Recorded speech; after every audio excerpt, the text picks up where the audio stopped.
Sarah Martinez had always been a deep sleeper. It was both a blessing and a curse. A blessing when her upstairs neighbors decided to rearrange their furniture at 2 a.m., and a curse when her alarm clock malfunctioned and made her late for work. But on that cold February night in her Chicago apartment, her deep sleep nearly cost her everything. The day had started like any other Tuesday. Sarah, a 28-year-old graphic designer, had spent most of her day hunched over her computer, working on a rebranding project for a local coffee shop. Her one-bedroom apartment in Lincoln Park was cozy, maybe too cozy for someone who worked from home. But it was hers, and she loved every square foot of it.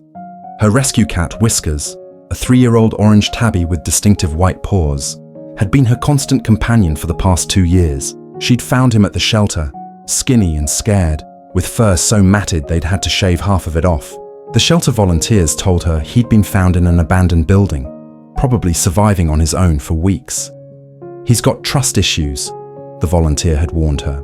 "Might take him a while to warm up to you." But Whiskers had surprised everyone. Within a week, he was following Sarah around the apartment like a shadow, sleeping, curled up against her legs, and greeting her at the door every evening, with enthusiastic purring and head bumps. That Tuesday evening, Sarah had treated herself to takeout from her favorite Thai restaurant. She'd eaten pad Thai while binge-watching a true crime documentary, Whiskers purring contentedly on her lap, occasionally trying to steal a piece of chicken. "No, buddy," she'd laughed, gently pushing his paw away from her plate. Spicy food isn't good for cats. After dinner, she'd taken a long, hot shower, one of the simple pleasures of living alone. The old radiator in her bathroom had been acting up lately, making odd clanking sounds. But the building superintendent had assured her it was normal for a building built in the 1920s. "These old radiators are like vintage cars," he'd said with a dismissive wave. "They make noise, but they keep running." Sarah had accepted this explanation, though she'd made a mental note to ask again if the sounds got worse. By 10 p.m. Sarah was exhausted. She'd pulled on her favorite pajamas, an old college t-shirt and flannel pants, and crawled into bed with a book. Whiskers had immediately claimed his spot on the other pillow, something that had annoyed her initially but now felt completely natural. "Good night, Whiskers," she'd murmured, scratching behind his ears before turning off the bedside lamp. Sleep came quickly. Sarah drifted off to the sound of light snow tapping against her bedroom window and Whiskers' gentle purring beside her. But sometime around 2:30 a.m., Whiskers began to stir. At first, it was just restlessness, shifting positions, getting up to get a drink of water, the normal cat behavior Sarah had grown accustomed to. But then something changed. Whiskers started making sounds Sarah had never heard before. Low, urgent meows that seemed almost panicked. Sarah stirred but didn't wake. In her dream, she was back at the coffee shop she was designing for, trying to explain to the owner why their logo needed to be simpler. But Whiskers wasn't giving up. The orange tabby jumped off the bed and began pacing around the bedroom, his meows growing louder and more insistent. When that didn't work, he jumped back onto the bed and began pawing at Sarah's face. "Whiskers, stop," Sarah mumbled, still half asleep, gently pushing him away. That's when Whiskers did something he'd never done before in 2 years of living with Sarah.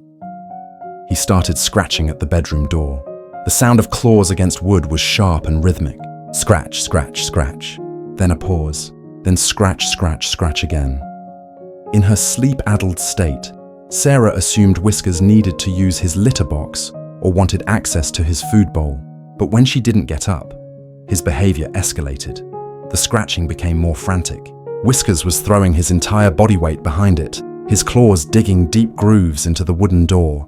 Between scratching sessions, he would run back to Sarah's bed, jump up, and start pawing at her face again, meowing with increasing desperation. "What is wrong with you?" Sarah finally mumbled, sitting up slightly and checking her phone. 2:47 a.m. "Whiskers, it's the middle of the night. Go to sleep." But Whiskers had no intention of sleeping. If anything, his behavior became even more erratic. He began running in circles around the bedroom, occasionally stopping to scratch at the door again, then returning to Sarah's bedside to paw at her urgently. This went on for nearly 20 minutes. Sarah, still not fully awake, tried everything she could think of from her bed. She patted the mattress, trying to coax him back to sleep. She spoke to him in soothing tones. She even threw a pillow in his direction, not to hurt him, but to get his attention and hopefully calm him down. Nothing worked. Finally, around 3:10 a.m., Sarah gave up on sleeping through Whiskers' tantrum. She dragged herself out of bed, her legs unsteady with exhaustion. "Fine," she grumbled, padding across the cold hardwood floor. "Let's see what's so important that it couldn't wait until morning." She reached for the bedroom door handle, and that's when she first noticed it. The moment Sarah opened the bedroom door, she was hit with a smell that made her instantly more alert. It was faint, but unmistakable. The distinctive odor of natural gas. Her apartment used gas for heating and her stove, so she was familiar with the smell. But this was stronger than the brief whiff you might catch when lighting a burner. This smell had been building up. "Oh no," she whispered, suddenly wide awake. Whiskers immediately ran out of the bedroom and straight toward the kitchen, mowing urgently over his shoulder as if to say, "Follow me." Sarah's heart began to race as the smell grew stronger. She fumbled for her phone's flashlight, not wanting to risk turning on any lights that might create a spark. In the pale LED glow, she followed Whiskers toward the kitchen.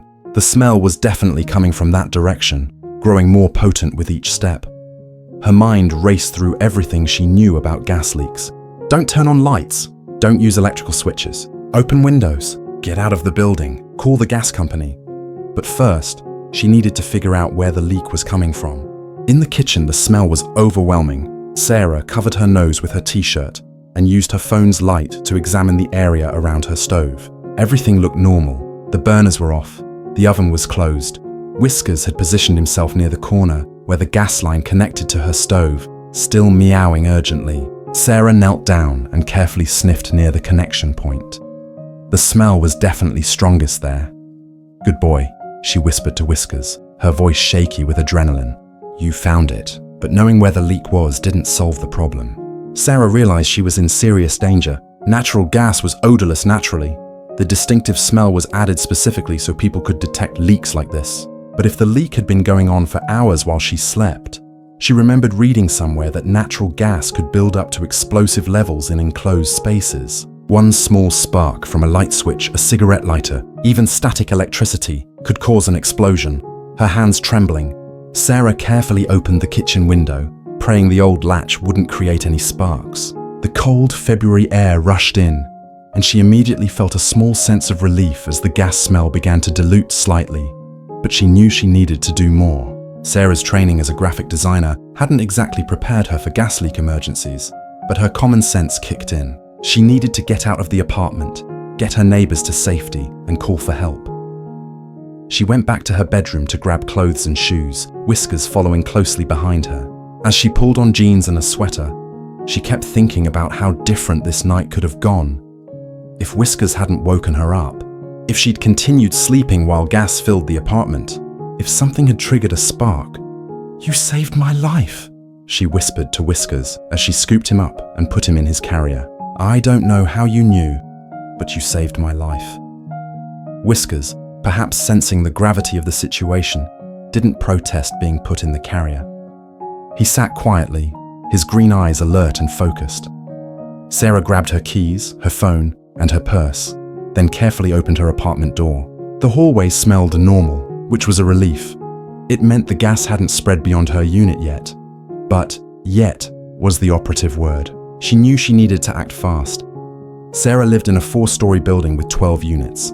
She started with her immediate neighbors, Mrs. Chen, an elderly widow who lived alone in the unit next door, and Jake and Amanda, a young couple who lived across the hall.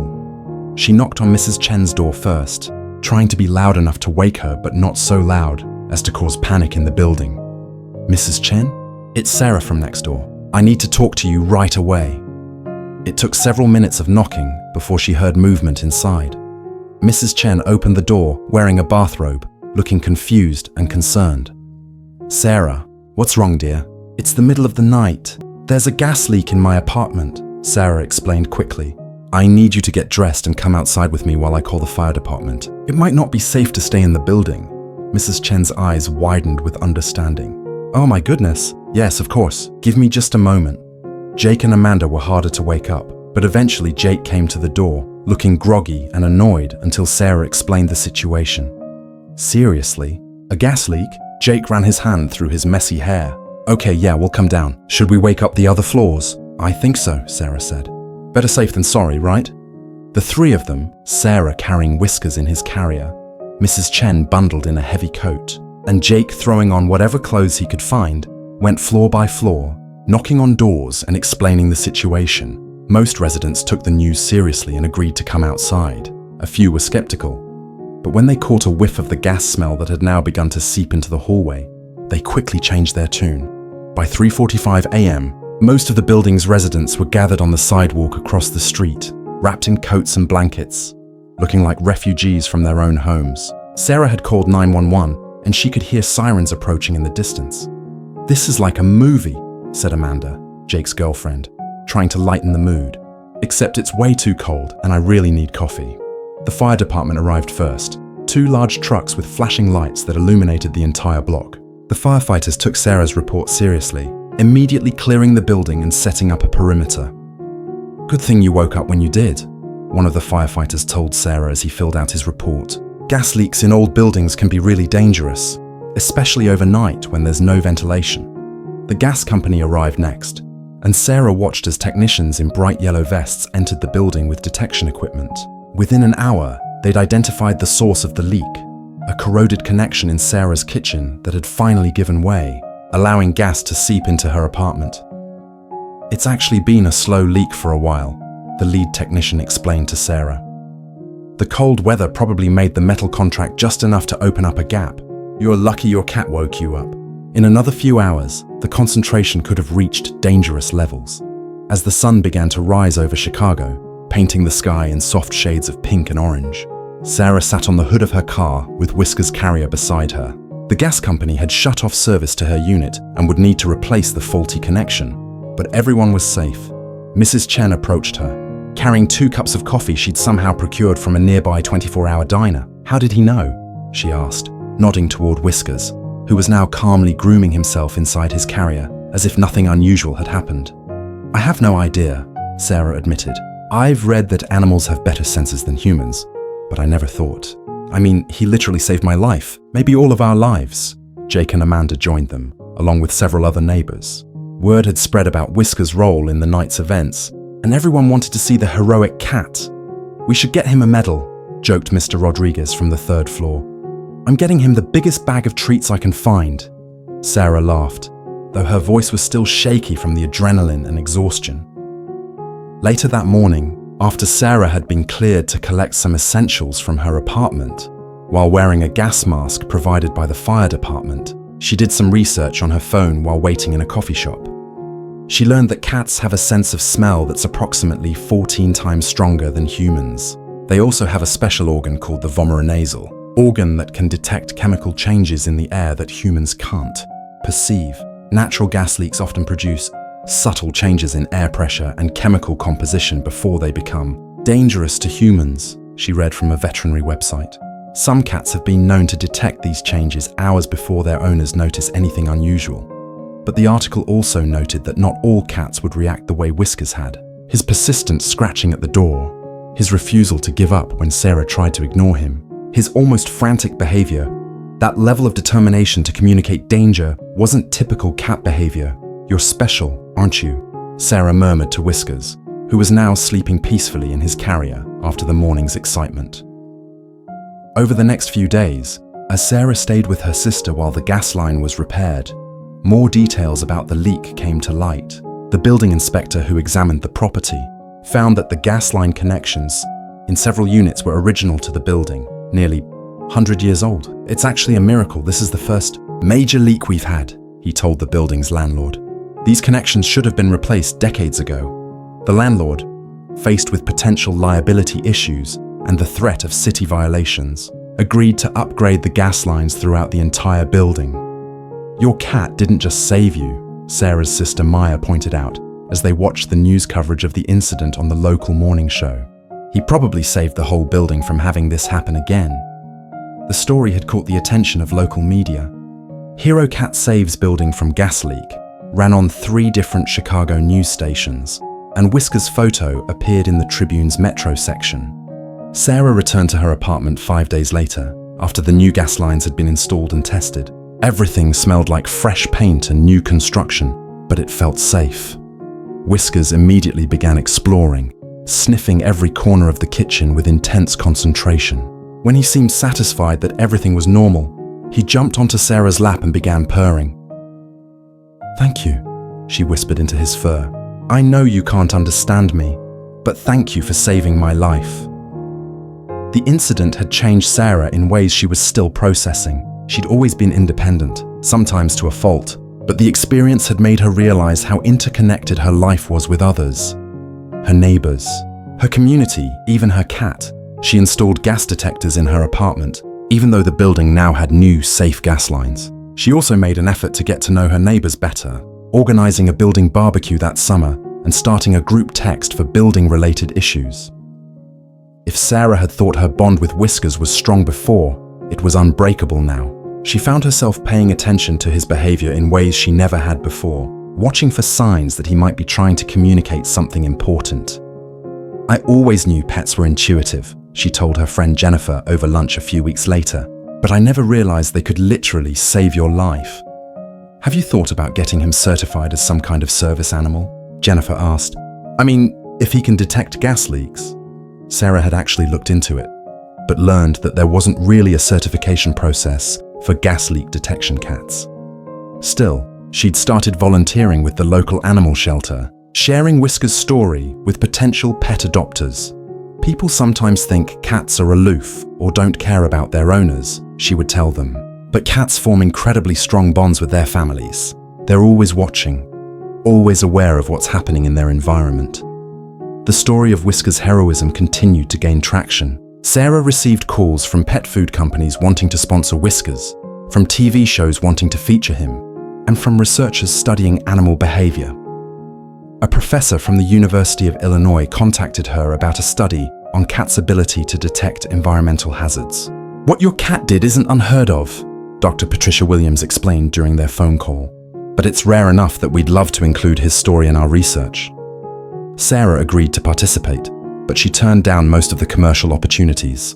"He's not a celebrity," she explained to her sister. "He's just a cat who loves his family." Though she did accept a year's supply of premium cat food from a company that donated the same amount to the shelter where she'd adopted Whiskers. A year later, Sarah organized a small party to commemorate the anniversary of the gas leak incident. She invited all the neighbors who had been evacuated that night, along with some of the first responders who had handled the emergency. "It's weird to celebrate something that could have been a tragedy," she admitted to the group gathered in her apartment. "But I want to thank all of you for how you handled everything that night, and I want to celebrate the fact that we're all here and safe." Mrs. Chen had brought homemade cookies. Jake and Amanda had contributed a cheese and crackers platter. The firefighter who'd written the initial report stopped by after his shift, still wearing his uniform. "This is definitely a first for me," he laughed. "A gas leak anniversary party." Whiskers, the guest of honor, spent the evening graciously accepting pets and treats from everyone, acting like the dignified hero he'd become. As Sarah reflected on the year that had passed, she realized the incident had taught her several important lessons. First, trust your pets. They often know things we don't, and their behavior is always trying to communicate something, even if we don't initially understand what it is. Second, community matters. The way her neighbors had responded that night, taking the situation seriously, helping to evacuate the building, checking on each other, had reinforced her faith in human nature. Third, old buildings need careful attention. The gas line issue could have been prevented with regular inspections and maintenance. It was a reminder that infrastructure matters, even when we can't see it. And finally, sometimes the smallest actions can have the biggest consequences. If Whiskers had given up scratching at that door, if he'd decided to just go back to sleep, the outcome could have been catastrophic. These days, Sarah's routine includes a few new elements. Every morning, she checks her gas detector, even though it's never gone off since the new lines were installed. She also pays closer attention to Whiskers' behavior, not in a paranoid way, but with a deeper appreciation for his intelligence and intuition. "You're still just a regular cat most of the time," she told him one evening as he sprawled across her laptop keyboard, preventing her from working. "But when it matters, you're extraordinary," Whiskers purred in response, then went back to the important business of making it impossible for Sarah to type. The scratches he'd made on the bedroom door that night were still visible. Despite Sarah's attempts to sand them out, she decided to leave them as a reminder, not of the danger they'd all been in, but of the love and determination that had saved them. Sarah's story had inspired others to pay more attention to their pets' behavior. The local animal shelter reported an increase in adoptions after the news coverage, with several people specifically mentioning that they wanted a cat who might be able to alert them to dangers in their home. "We always tell people that pets make great companions," the shelter director told Sarah during one of her volunteer shifts.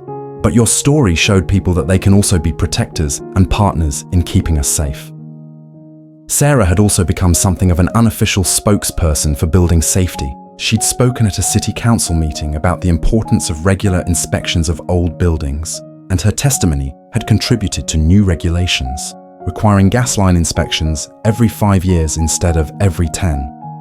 "I never thought I'd become an activist," she admitted to Maya.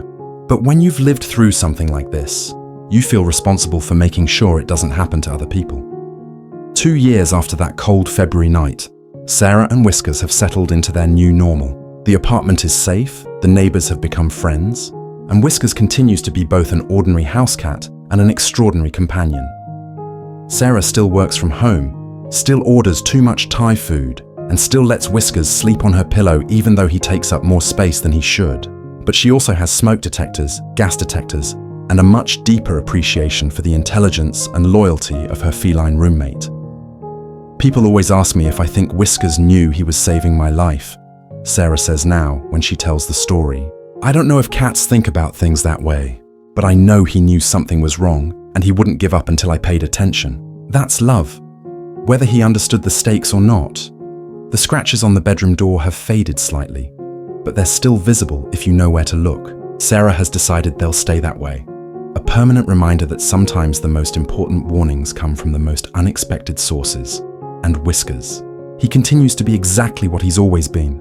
A loyal, intelligent, occasionally demanding cat who happens to be very good at keeping his family safe.